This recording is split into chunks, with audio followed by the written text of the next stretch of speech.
นต่างออกนี่ថ្ងៃនេះអ្នកខ្ញុំមកធ្វើម្ហូបអ្នកបាត់ដំបងម្ដងចឹងបងប្អូនទីមើលថាថ្ងៃនេះអ្នកខ្ញុំមកធ្វើម្ហូបអីជម្រាបសួរសួស្ដីបងប្អូនទាំងអស់គ្នាថ្ងៃនេះអ្នកខ្ញុំមកបុកទឹកគ្រឿងអ្នកបាត់ដំបងដែលមានរសជាតិឈ្ងុយឆ្ងាញ់បងប្អូនអត់ជឿឆ្ងាញ់អាចសាកបានសាកឲ្យដល់តែញ៉ាំហើយព្រោះថាឆ្ងាញ់មែនតើហ្មងហើយបាយវិញយើងដាំ2-3ឆ្នាំមកក៏អត់សល់ដែរអញ្ចឹងកុំឲ្យខាតពេលយូរយើងទៅធ្វើទាំងអស់គ្នាដំបូងនេះខ្ញុំលីងជាមួយនឹងត្រប់ពុតញងហើយលីងជាមួយនឹងខ្ទឹមសខ្ទឹមក្រហមហើយនឹងម្ទេសលីងឆ្អិនហើយនេះខ្ញុំទុកបន្លែសិនយើងមកដាក់ដាំទឹកដាក់អំបិលមួយចិបដាក់ជាមួយស្លឹកក្រូចនិងគល់ស្លឹកគ្រៃរំដេងចូលដើម្បីស្ងោរត្រីទុកចោលយើងមកបុកជាមួយគ្រឿងរបស់យើងដែលបានលីងបាញ់មិញអញ្ចឹងយើងបុកឲ្យម៉ត់បងប្អូនទាំងអស់គ្នារួចហើយនេះខ្ញុំក៏បានទៅមើលត្រីរបស់យើងគឺថាឆ្អិនហើយនេះខ្ញុំក៏បានស្រង់ចេញបេះសាច់ត្រីដើម្បីបុកជាមួយនឹងគ្រឿងរបស់យើងមករួចហើយនេះខ្ញុំក៏បានយកទឹកដែលយើងស្ងោរត្រីនឹងដាក់ប្រហុកចូលយើងដាក់ប្រហុកហើយគឺយើងដាំទឹកនឹងឲ្យពុះសិនណាបងប្អូនទាំងអស់គ្នារួចហើយនេះខ្ញុំយកទឹកនឹងមកត្រងដើម្បីកុំឲ្យដោយឆ្អឹងបន្ទាប់មកនេះខ្ញុំក៏បានយកទឹកនឹងដាក់ជាមួយនឹងគ្រឿងរបស់យើងដែលបានបុកបាញ់មិញគឺថាងាយលឿនទេបងប្អូនទាំងអស់គ្នាតែមួយផ្លេតទេគឺយើងបានញ៉ាំហើយ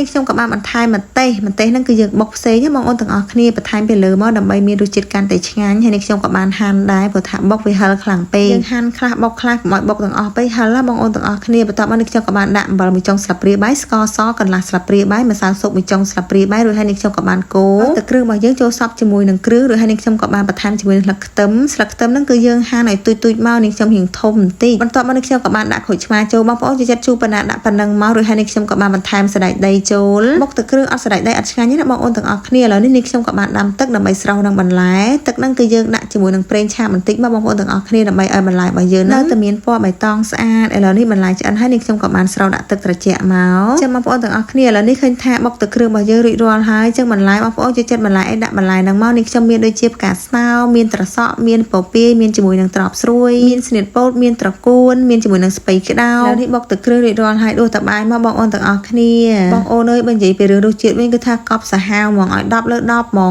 គឺថាឆ្ងាញ់មែនតើទិញគេអត់ដូរទេបុកទឹកគ្រឿងនេះខ្ញុំកម្រទិញគេណាព្រោះថាទិញគេរសជាតិអត់ត្រូវមាត់ទេអញ្ចឹងនេះខ្ញុំយកចិត្តធ្វើខ្លួនឯងញ៉ាំគ្រាន់ថាគ្រឿងរៀងជិបចប់តិចប៉ុន្តែសម្រាប់ទឹកគ្រឿងគឺបុកលឿនទេតែមួយផ្លេតទេគឺយើងបានញ៉ាំហើយជិបចប់រៀងយូរតាមបន្លែទេបងប្អូនទាំងអស់គ្នាអញ្ចឹងចំពោះបន្លែបងប្អូនចូលចិត្តអីដាក់នឹងមកបើសិនជាបងប្អូនចូលចិត្តបន្លែណារៀងលឿនគឺយើងឆាប់បានញ៉ាំទេអរគុណបងប្អូនដែលបានតាមដានវីដេអូនេះខ្ញុំតាំងពីដើមរហូតដល់ចប់